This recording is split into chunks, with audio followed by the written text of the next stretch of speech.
Gracias por su sintonía. Seguimos en esta transmisión especial con motivo de la juramentación del presidente Danilo Medina y los demás funcionarios electos. Sí. Bien, hacemos contacto con la compañera Carla Pimentel directamente desde el Palacio del Congreso Nacional. Adelante, Carla.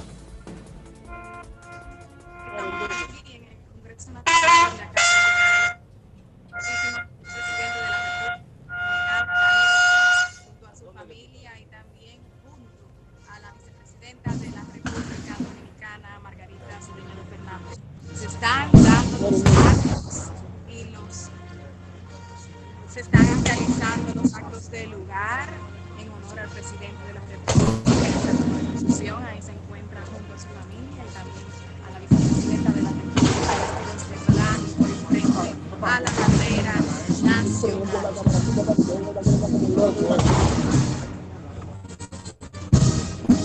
Ahí podemos ver.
Bueno, ahí vimos el himno nacional, ¿verdad? Esos son los actos protocolares, los honores de rigor, ¿verdad? Que se rinden al presidente, al vicepresidente, en este caso a la vicepresidenta Margarita Cedeño, la señora esposa del presidente, la primera dama.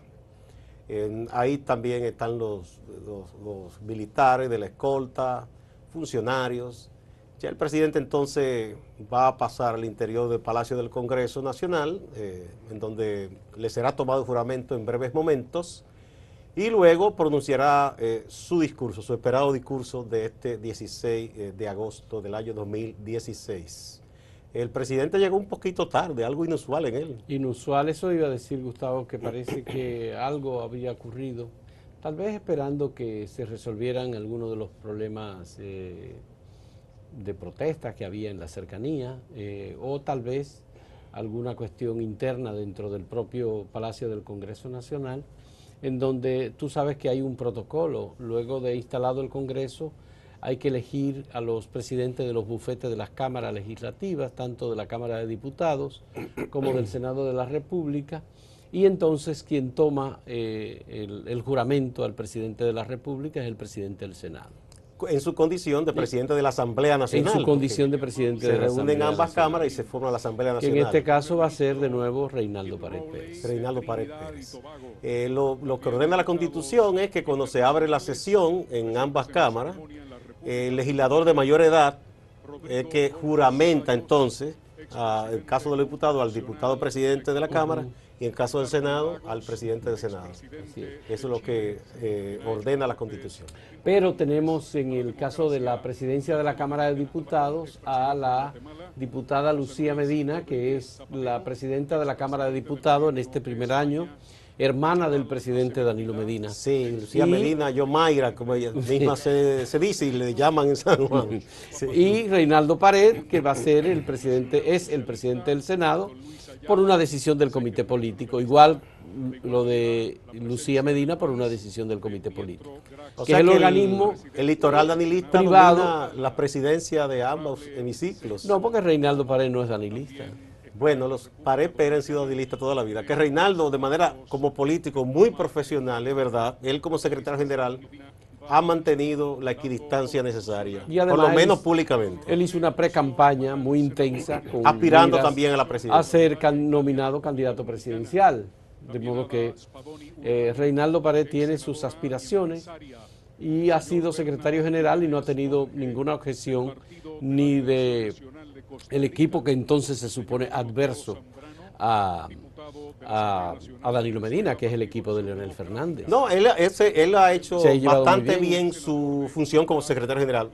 Fausto, hay que recordar que hace apenas quizás 2 años y hasta 1 año y unos meses, nadie se imaginaba que hoy estaría juramentándose el presidente Danilo Medina como presidente electo, porque la Constitución prohibía la reelección.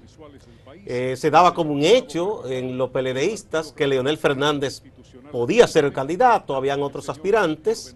En un momento se decía que el danilismo estaba posicionando a algunos de sus dirigentes, entre ellas Francisco Javier, a Reinaldo Pared, para entonces forzar una negociación interna y que fueran compañeros de boleta, uno de ellos, de Leonel Fernández, que se daba como seguro candidato. Las cosas cambiaron, Por supuesto. Un cambio radical en todo esto, en ese escenario. El comité político acogió la propuesta de proponer al Congreso que reformara la Constitución para retornar a la fórmula de la reelección de 4 años más y nunca más, que es lo que está, ¿no? Se supone que Danilo Medina, a menos que se reforme la Constitución, no podrá ser candidato de nuevo. Eso habrá que ver. Estará por verse, Estará ¿no? por verse. ¿Cómo cambió el escenario, verdad? En el PRD mucha gente entendía que el candidato iba a ser el expresidente Hipólito Mejía, no ocurrió así tampoco. Así es. El Partido Reformista no repitió como aliado del PLD. El PLD perdió otros aliados como la Fuerza Nacional Progresista, como el PUN, como el PQDC, que se fueron por su cuenta a las elecciones. Este es el presidente de Guatemala, Jimmy Morales. Sí, un que presidente que surgió de un proceso muy especial también en Guatemala, ¿no? Así es. Mira, Gustavo, nos acaba de informar Tyron Dotel que la gente de la cadena humana que fueron rodeados por los simpatizantes del Partido de la Liberación Dominicana, incluso con pancartas, con banderas, eran muchos más, y ellos optaron retirarse del lugar en donde se encontraban. Entonando las notas del himno nacional dominicano, dijeron que se retiraban del lugar por la falta de condiciones para hacer una protesta pacífica como lo habían planeado y evitar un conflicto mayor debido a que también estaban siendo agredidos. Me parece una decisión muy inteligente y muy prudente porque usted no puede controlar una especie de fuerza de choque de gente muy vehemente, muy fanática. Si no hay una autoridad que ponga distancia entre ambos grupos, lo más prudente es que usted se retire. Ya ellos se hicieron sentir, protestaron. Ahora está llegando el presidente de Venezuela, Nicolás Maduro, presidente de la República Bolivariana de Venezuela, que ha de ser, yo pienso, el invitado que va a llamar más la atención, porque sabemos la situación que hay en Venezuela, los lazos históricos entre Venezuela y República Dominicana, mucho antes de que gobernara el chavismo. Sí, históricamente hay que recordar que nuestro padre fundador, Juan Pablo Duarte, vivió y falleció en Venezuela, de que durante la dictadura de Trujillo los venezolanos fueron muy solidarios con los dominicanos y de que esa solidaridad se mantuvo con los gobiernos tanto socialcristianos como socialdemócratas y se ha mantenido durante la administración tanto del presidente Chávez como del presidente Nicolás Maduro. Venezuela ha sido muy, muy generosa con República Dominicana. Parece que el edecán dominicano que le han colocado al presidente Nicolás Maduro es el embajador Miguel Mejía. Sí, muy amigo personal de Chávez. Muy amigo personal del presidente Chávez. Incluso desde antes de Chávez llegar a la presidencia de la República, recuerdo, a la presidencia de Venezuela, recuerdo que en el año 1998 me tocó entrevistar al presidente, a Hugo Chávez, que era apenas un oficial del ejército y que se había convertido en candidato presidencial, y quien lo llevó precisamente en un Sí, él estuvo aquí. recorrido por los medios de comunicación de República Dominicana fue Miguel Mejía. Bueno, Sí. pues ahí está Miguel Mejía detrás del presidente Nicolás Maduro, acompañándole en esta presencia de Nicolás Maduro en República Dominicana. Ya antes había estado Nicolás Maduro en República Dominicana, siendo ministro de Relaciones Exteriores Sí, de fue Venezuela, canciller venezolano, claro. cuando se dio aquella famosa reunión en la que el presidente Uribe y el presidente Chávez, en las instalaciones de la Cancillería de República Dominicana, luego de agrias y muy agrias discusiones, finalmente aceptaron un acuerdo en el que Leonel Fernández fue el promotor, digamos, de... El presidente Uribe, el presidente Chávez, pero también el presidente Correa de Ecuador, que había denunciado la incursión de tropas colombianas en su territorio, y también hubo una discusión muy agria en esa reunión. Con el presidente de Nicaragua. De Nicaragua, porque en un momento había una discusión y él se paró de su asiento, iba a ir al baño, dijo. Entonces Uribe protestó y le dijo, ¿qué es lo que te quiere? Tampoco puedo ir a orinar. Porque hay un conflicto viejo también entre Nicaragua y Colombia por un asunto de unas islas, son unos pequeños territorios, ¿no? Sí. Y todo esto vino porque supuestamente Colombia había enviado unos barcos cerca de Nicaragua.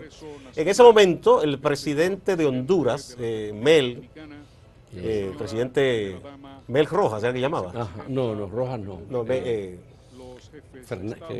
No recuerdo el nombre, decían, bueno, Mel el apodo. Que estuvo viviendo aquí. Que estuvo después que lo derrocaron. Bueno, él dijo, Santo Domingo se ha convertido en capital de la paz. Porque él vivía aquí en República Dominicana. No, pero en ese momento no, fue en esa actividad que él dijo así. Se ha convertido en capital de la paz Santo Domingo. Eso fue un logro político del presidente Fernández en ese momento, que estaba en plena campaña de reelección, y eso le vino muy bien. Fue en 2008. Y vamos a ver, ¿llegó Evo Morales ya? Evo Morales se suponía que llegaba anoche. Él estuvo en Cuba primero felicitando a Fidel por el cumpleaños 90. Debe estar aquí.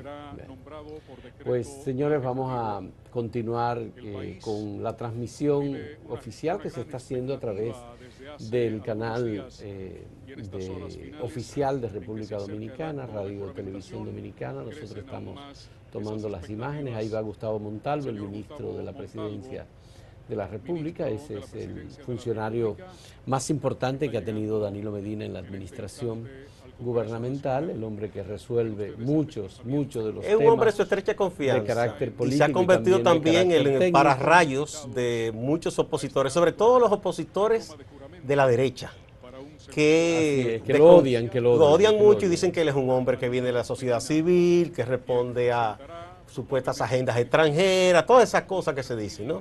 La FNP, por ejemplo, nunca estuvo de acuerdo con Montalvo. Ellos los culpan a él de que ellos hayan salido del gobierno, de que no se asumiera una línea dura en el tema haitiano, por ejemplo, y todo este tipo de cosas, ¿no? Pero Montalvo es un hombre también de poco hablar. Él toma decisiones, actúa, representa al presidente.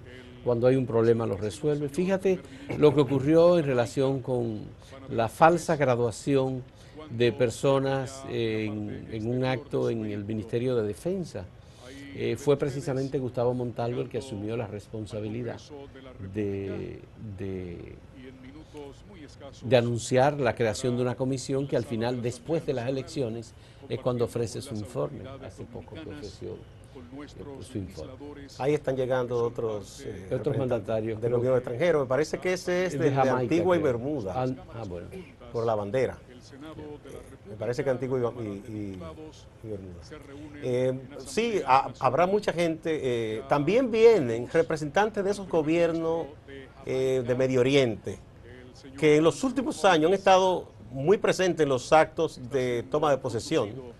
Luego que República Dominicana amplió sus relaciones exteriores con embajadores en Egipto y en otros lugares, han venido. Recuerdo que la primera ocasión que vino uno, cuando el presidente Leonel Fernández tomó posesión, mucha gente se asombró, este hombre con esa falda y esa sandalia. Sí, porque hay un traje protocolar aquí que es el traje blanco, pero él se puso su ropa tradicional, ¿no? Mira el presidente Correa, Rafael Correa. De Ecuador, sí, ahí está. Ahí está Rafael Correa. de la República de Ecuador. Bueno, muchos medios, por supuesto, y mucha atención en El cada presidente una de Correa ya estas termina figuras. su mandato 2 veces, no quiso una tercera reelección, entendió que no era prudente. De hecho, se va a retirar un tiempo, dice, a su esposa, creo que es alemana, y se va a Alemania a vivir un tiempo con los hijos que van a estudiar. Ya. Es un poco para dar respiro también al nuevo gobierno. Bueno, él tomó una decisión muy inteligente, postergar un mandato. Ahí está hablando el presidente Correa. ¿Se le puede escuchar? No tenemos el audio. Bueno, él no tiene el traje blanco, sí usa la camisa tradicional suramericana, que es el liqui, que es una especie de cuello clerical. Se usa mucho en Venezuela, en Ecuador, y no la corbata, ¿no? Ahí está, el presidente Correa es un hombre que sale con una popularidad relativamente alta, aunque ha habido algunos problemas también en su gestión, algunas denuncias. Personalmente no es un hombre que nadie lo acusa de haberse enriquecido.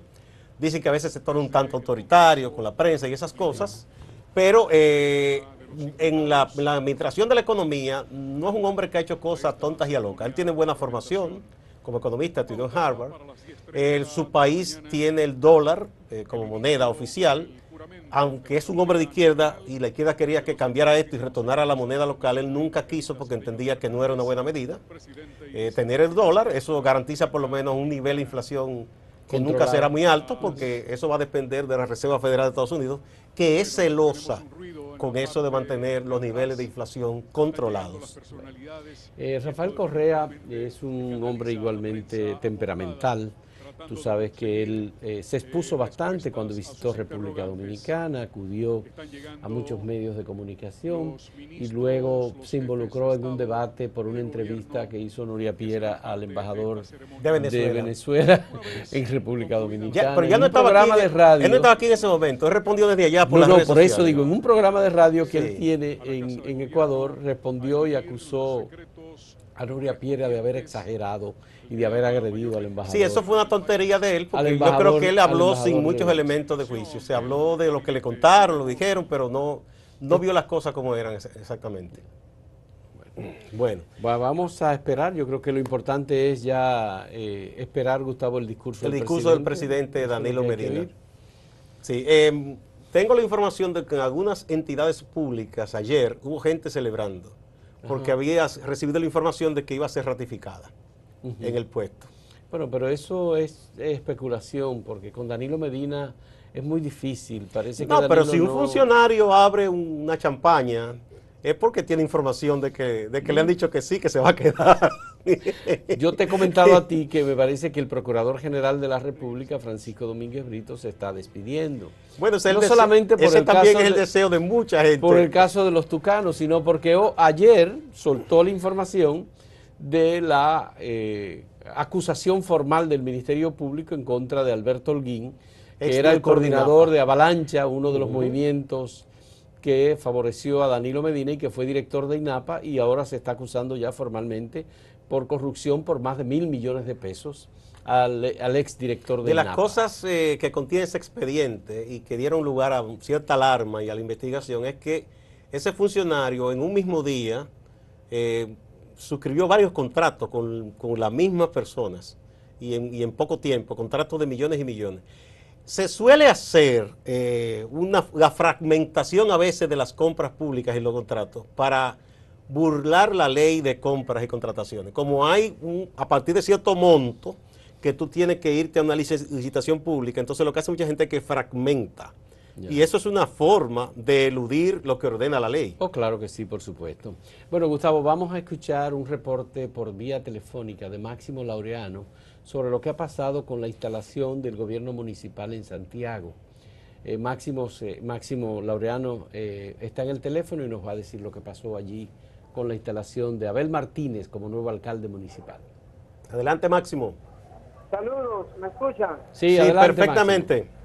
Sí, bueno, justamente ahora inició su discurso de toma de posesión Abel Martínez, en un acto que se está desarrollando en medio de una euforia, característica un tanto festiva, debido a que sabrán que los PLDistas no comandaban el ayuntamiento desde la gestión 1990-1994, con José Ramón Fadul Muñoz. Y entonces toda esta espera y todos esos elementos de la campaña electoral y luego el impacto que causó la designación de Abel Martínez, todo esto ha creado una ansia de los PLDistas de estar aquí. El salón está sumamente repleto, apenas podemos saber lo que hacemos el trabajo periodístico. Mucha seguridad en todo el entorno del Ayuntamiento de Santiago, porque se ha dicho, y lo denunciaba ayer Gilberto Cerulli, que presuntamente habían grupos que podrían preparar alguna protesta. Parece que previniendo eso, hay mucha seguridad en esa parte, en todo el entorno del ayuntamiento. ¿Y ha habido protestas, Máximo, en el ayuntamiento esperando a Gilberto Cerulli y a los ediles que salían? Bueno, de hecho ya Cerulli había anunciado que no venía, designó con antelación al secretario general del ayuntamiento, Erwin Vargas, para que les representara. Pero sí hay mucha gente, obviamente, del ambiente de Cerulli. Pero sobre todo, la parte que está aquí, que tiene el salón repleto, los alrededores, es sobre todo los PLDistas que han venido a apoyar al nuevo alcalde. Máximo, ¿ya se eligió a la directiva de la sala capitular? Bueno, yo estoy en estos momentos, estaba hablando Abel Martínez, yo entiendo que el protocolo será que después del acto aquí se trasladan entonces a la sala del Consejo de Regidores para hacer esas designaciones. Aunque el presidente ya va a ser Luis José Esteves. O sea, ya se sabe a quién van a designar. Sí, un PLDista danilista que ya estuvo en la presidencia del Consejo de Regidores por un año. El PLD tiene la mayoría de la sala, ¿verdad? Sí, el PLD controla la mayoría de la sala capitular ahora. Bien, muchísimas gracias, Máximo, por este reporte. Seguimos atentos a las decisiones primeras que anuncie Abel Martínez como alcalde de Santiago, la segunda ciudad más importante de República Dominicana. La alcaldía de Gilberto Cerulli también, hay que recordar, se dio una coyuntura muy especial, Fausto, Sí. Para el año 2010. Él, que había sido un viejo militante del MPD, del FEFLAS y esas cosas, luego fue del PLD. ¿Quién? ¿Gilberto Cerulli? Gilberto Cerulli. No, Gilberto Cerulli fue fundador de FELABEL. Bueno, del PST. No, de FELABEL, eso era del MPD. Del MPD, sí. Sí. Él era MPDista, sí. Entonces, él luego pasó al PLD. En el PLD era una persona del grupo de Danilo Medina. Para las elecciones del día él aspiraba y ahí está Danilo dentro del Congreso, son imágenes que estamos viendo mientras tanto. Pues Gilberto Cerulli aspiraba y por las negociaciones que dicen que personalmente hizo el presidente Fernández con José Enrique Suet, que aspiraba a reelegirse en el 10, entonces él optó por salir del PLD, pactó con Miguel Vargas Maldonado y obtuvo una candidatura para este periodo especial de 6 años. Pero resultó en gran medida un fiasco la sindicatura de Gilberto Cerulli porque hubo muchos problemas con los servicios en Santiago, una ciudad que tenía siempre el orgullo de ser muy limpia y ordenada. Unos parques preciosos. Esos parques, en ese aspecto, José Enrique Suet trabajó bien con las plazas, se las mantuvo limpias, pese a que hubo sus escándalos también de corrupción, pero se mantuvo ordenada la ciudad. Fue un fiasco, declaró a Santiago una ciudad socialista, no sabemos por qué. La primera ciudad socialista de República Dominicana. Eso no está en ninguna ley ni en la Constitución ni nada, pero fue un gran fiasco y sí se favorecieron personas allegadas al alcalde Cerulli en un momento dado. Sí. Él aspiró a la reelección, fue en Santiago, aunque fueron por separado el PLD y el PRD, sí. Y perdió. Bueno, Gustavo, en lo que el presidente se prepara para su discurso, vamos a una pausa aquí en este momento.